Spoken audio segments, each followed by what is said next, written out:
Baik, Om Swastiastu. Selamat pagi rekan-rekan semua. Salam sejahtera bagi kita semua. Yang saya hormati Ibu dosen pengampu mata kuliah Pelajaran Bahasa dan Sastra Indonesia, serta rekan-rekan yang saya banggakan yang telah hadir pada hari ini.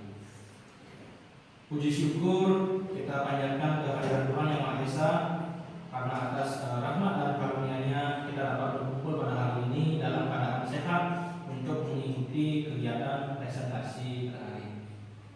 Perkenalkan, nama saya Oma Wahyu Purwanta selaku moderator yang akan memandu jalannya presentasi pada hari ini. Adapun kelompok yang akan mempresentasikan materinya adalah kelompok E dengan judul materi yaitu keterampilan berbahasa dan sastra Indonesia SD serta pemanfaatan cerita rakyat dan fabel dalam pembelajaran bahasa Indonesia di sekolah dasar. Nah, sebelum kita memasuki sesi pemaparan materi, izinkan saya untuk menyampaikan susunan acara pada presentasi hari ini. Yang pertama yaitu pembuka, yang kedua penyampaian materi oleh kelompok E, yang ketiga ada sesi tanya jawab, yang keempat ada penutup kesimpulan.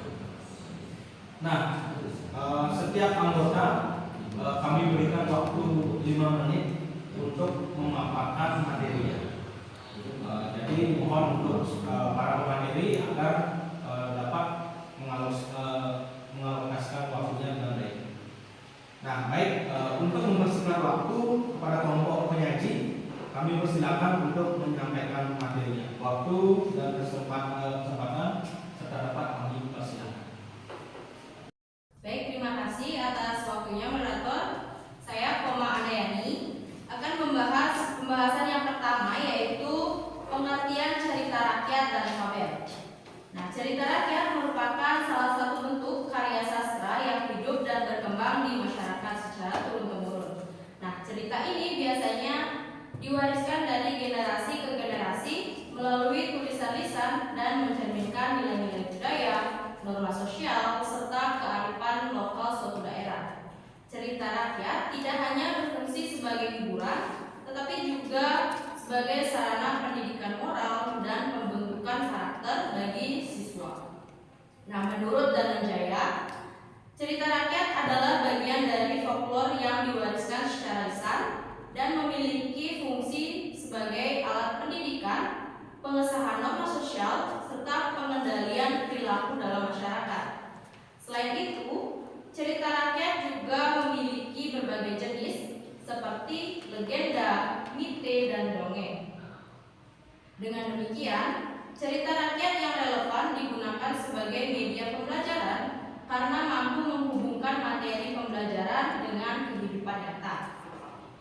Contoh dari ceritanya rakyat yang beredar ya seperti legenda Danau Batur yang mencerminkan nilai religius dan spiritual, dan nilai moral, nilai sosial, dan nilai budaya serta pelestarian alam.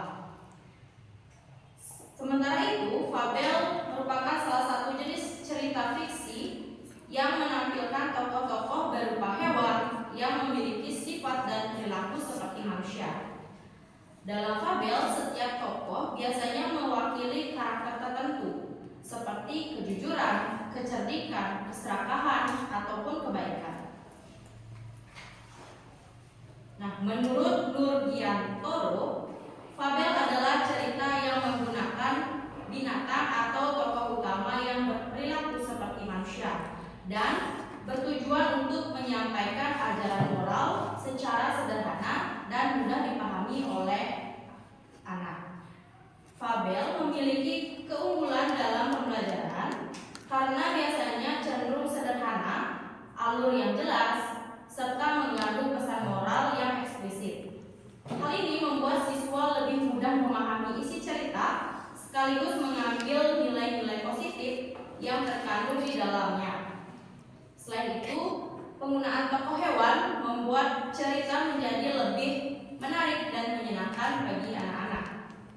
Nah, dengan demikian, baik cerita rakyat maupun fabel memiliki berperan penting dalam pembelajaran bahasa Indonesia di sekolah dasar. Nah, kedua media pembelajaran ini tidak hanya membantu meningkatkan keterampilan berbahasa siswa, tetapi juga berkontribusi dalam pembentukan karakter dan penanaman moral sejak dini. Baik, itu saja pemaparan materi dari saya. Terima kasih. Baik, terima kasih atas kesempatan yang diberikan kepada saya. Sebelumnya, perkenalkan nama saya Mani Damayanti dengan NIM 2411031230. Di sini saya akan menjelaskan materi yang kedua, yang dimana materi yang kedua yaitu berjudul tentang manfaat cerita rakyat dan fabel dalam pembelajaran. Jadi, pemanfaatan cerita rakyat dan fabel dalam pembelajaran di sekolah dasar dapat memberikan berbagai manfaat yang signifikan, baik dari segi kognitif, efektif, maupun psikomotorik siswa. Nah, dalam media pembelajaran yang berbasis cerita mampu menciptakan suasana belajar yang lebih menyenangkan sekaligus bermakna. Adapun manfaat yang dapat dijelaskan, yang pertama ada meningkatkan minat belajar siswa. Cerita rakyat dan fabel memiliki alur yang menarik serta tokoh-tokoh yang unik, sehingga mampu menarik perhatian siswa dalam proses pembelajaran. Yang kedua ada mengembangkan imajinasi dan kreativitas. Dalam cerita rakyat dan fabel mampu merangsang daya imajinasi siswa karena dapat menghadirkan dunia yang penuh dengan peristiwa menarik, tokoh unik, serta konflik yang beragam. Yang ketiga ada menanamkan nilai moral dan karakter. Dalam cerita rakyat dan fabel umumnya mengandung pesan moral yang berkaitan dengan nilai-nilai kehidupan seperti kejujuran, kerja keras, tanggung jawab, dan saling tolong-menolong. Yang terakhir ada membantu pemahaman bahasa yang lebih mudah, yang dimana bahasa yang digunakan dalam cerita rakyat dan fabel umumnya sederhana dan mudah dipahami oleh siswa sekolah dasar. Hal ini membantu siswa dalam memahami kosakata baru, struktur kalimat, serta makna yang terkandung dalam teks. Dengan demikian, cerita rakyat dan fabel menjadi media yang sangat efektif untuk membantu siswa memahami bahasa dengan cara yang lebih mudah, alami, dan menyenangkan. Mungkin itu saja materi yang bisa saya sampaikan. Untuk materi selanjutnya akan dijelaskan oleh rekan saya. Baik, terima kasih atas kesempatan yang diberikan kepada saya. Perkenalkan, nama saya Kuron Nataya dengan NIM 2411031213. Di sini saya menyampaikan materi 3 yaitu penerapan dalam 4 keterampilan berbahasa. Pemanfaatan cerita rakyat dan fabel dalam pembelajaran bahasa Indonesia dapat diintegrasikan ke dalam 4 keterampilan berbahasa, yaitu menyimak, berbicara, membaca, dan menulis. Keempat keterampilan ini saling berkaitan dan dapat dikembangkan secara terpadu melalui kegiatan pembelajaran yang menarik dan interaktif. Yang pertama, menyimak. Pada keterampilan menyimak, siswa dapat dilatih dengan cara mendengarkan guru yang membacakan cerita rakyat atau fabel secara langsung maupun melalui media audio dan video. Kegiatan ini membantu siswa memahami isi cerita, mengenali alur, serta menangkap pesan moral yang disampaikan. Selain itu, menyimak cerita juga dapat meningkatkan konsentrasi dan daya tangkap siswa terhadap informasi yang disampaikan secara lisan. Yang kedua, berbicara. Dalam keterampilan berbicara, siswa dapat diminta untuk menceritakan kembali isi cerita yang telah mereka dengarkan atau baca dengan bahasa mereka sendiri. Selain itu, kegiatan diskusi, tanya jawab maupun bermain peran atau role play juga dapat dilakukan untuk melatih keberanian, kelancaran berbicara, serta kemampuan menyampaikan pendapat. Yang ketiga, membaca. Pada keterampilan membaca, siswa dapat diberikan teks cerita rakyat atau fabel untuk dibaca secara mandiri maupun berkelompok. Kegiatan ini bertujuan untuk meningkatkan kemampuan memahami isi bacaan, memperkaya kosakata, serta melatih keterampilan membaca pemahaman. Melalui kegiatan ini, siswa juga dapat belajar menemukan informasi penting seperti tokoh, latar, alur, dan Yang terakhir, menulis. Dalam keterampilan menulis, siswa dapat dilatih untuk menulis ulang cerita yang telah dibaca atau didengar dengan menggunakan bahasa mereka sendiri. Selain itu, siswa juga dapat diajar untuk mengembangkan kreativitas dengan membuat cerita baru yang terinspirasi dari cerita rakyat atau fabel. Kegiatan ini tidak hanya meningkatkan kemampuan menulis, tetapi juga melatih imajinasi, kreativitas, serta kemampuan mengikuti secara sistematis. Baik, terima kasih. Itu saja yang saya sampaikan. Baik, terima kasih atas waktunya. Perkenalkan, nama saya Kadadi Jagri Ardana. Saya ingin membacakan materi nomor 4, strategi pembelajaran. Ada beberapa strategi yang dapat digunakan dalam pemanfaatan cerita rakyat dan fabel dalam pembelajaran bahasa Indonesia di sekolah dasar. Antara lainnya yaitu storytelling atau bercerita. Strategi storytelling dilakukan dengan cara guru menyampaikan cerita rakyat atau fabel secara lisan dengan ekspresi, intonasi, dan gerakan tubuh yang menarik. Kegiatan ini dapat meningkatkan kemampuan menyimak siswa sekaligus menumbuhkan imajinasi dan minat belajar. Selain itu, storytelling juga membantu siswa memahami alur cerita dan pesan moral secara lebih mendalam. Kedua, role playing. Role playing merupakan strategi di mana siswa menerapkan tokoh-tokoh dalam cerita. Melalui kegiatan ini, siswa dapat mengembangkan keterampilan berbicara, keberanian, serta memahami terhadap karakter tokoh. Selain itu, bermain peran juga membuat pembelajaran menjadi lebih aktif, menyenangkan, dan interaktif. 3. Diskusi kelompok.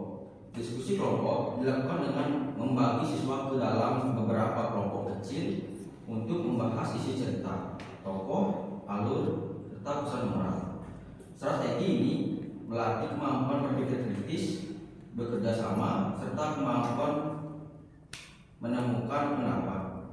Dapat berdiskusi, siswa juga dapat saling bertukar ide dan memperdalam pemahaman terhadap materi. 4. Penggunaan media gambar atau video. Penggunaan media visual seperti gambar atau video dapat membantu siswa lebih mudah memahami isi cerita. Media ini juga dapat meningkatkan perhatian dan minat belajar siswa karena menyajikan materi menjadi lebih menarik. Selain itu, media visual dapat membantu siswa yang memiliki gaya belajar visual agar lebih mudah menyerap informasi. Sekian materi yang bisa saya sampaikan. Baik, terima kasih atas waktu yang disampaikannya. Perkenalkan, nama saya Pukul Rida dengan NIM 1211031211. Di sini saya akan memaparkan materi terakhir, contoh penerapan di kelas. Salah satu contoh penerapan pemanfaatan cerita rakyat dan fabel dalam pembelajaran di kelas adalah guru.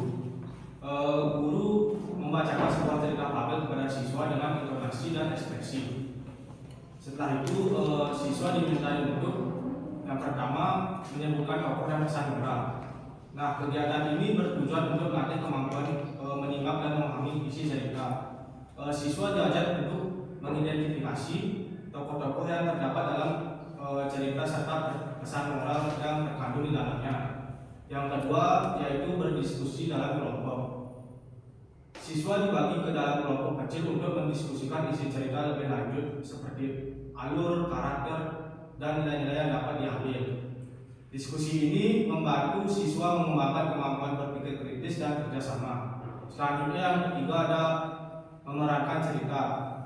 Setiap kelompok dimintai untuk memerankan kembali cerita yang telah dipelajari. Kegiatan ini bertujuan untuk melatih keterampilan berbicara, ekspresi, serta meningkatkan kepercayaan diri siswa.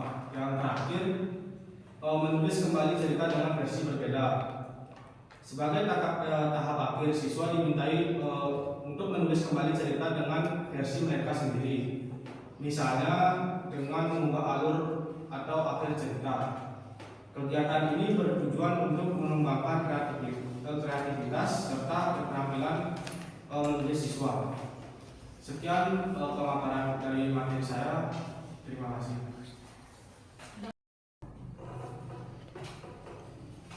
Oke, jadi terima kasih kepada kelompok penyaji atas pemaparan materi yang sudah disampaikan barusan. Nah, selanjutnya Selanjutnya di sini saya akan membacakan kesimpulan dari materi yang telah dibawakan oleh kelompoknya di barusan. Nah, pemanfaatan cerita rakyat dan fabel dalam pembelajaran bahasa Indonesia di sekolah dasar merupakan strategi yang efektif untuk meningkatkan keterampilan berbahasa siswa secara menyeluruh, meliputi menyimak, berbicara, membaca, dan menulis. Penggunaan cerita mampu menciptakan suasana belajar yang lebih menarik, menyenangkan, dan interaktif sehingga dapat meningkatkan minat serta keterlibatan siswa dalam pembelajaran. Selain itu, cerita rakyat dan fabel juga berperan penting dalam menanamkan nilai moral dan membentuk karakter siswa seperti kejujuran, tanggung jawab, dan kepedulian sosial. Melalui berbagai kegiatan seperti bercerita, diskusi, bermain peran, dan menulis, siswa tidak hanya memahami materi secara kognitif, tetapi juga mengembangkan kreativitas, imajinasi, serta kemampuan berpikir kritis mereka. Nah, dengan demikian, penggunaan cerita sebagai media pembelajaran tidak hanya meningkatkan kualitas pembelajaran bahasa Indonesia, tetapi juga memberikan pengalaman belajar yang bermakna kepada siswa. Oleh karena itu, guru diharapkan dapat memanfaatkan cerita rakyat dan fabel secara optimal sebagai alternatif pembelajaran yang inovatif dan efektif di sekolah dasar. Sekian sekiranya kesimpulan yang dapat saya sampaikan. Akhir kata, saya selaku moderator, saya pamit undur diri. Apabila ada hal yang kurang dalam penyampaian materi ataupun penyampaian saya dalam memandu kegiatan diskusi hari ini, saya mohon maaf yang sebesar-besarnya. Saya Muhammad Wahid Purwanta sebagai moderator pamit undur diri. Saya tutup dengan Barang Santi. Om Santi Santi.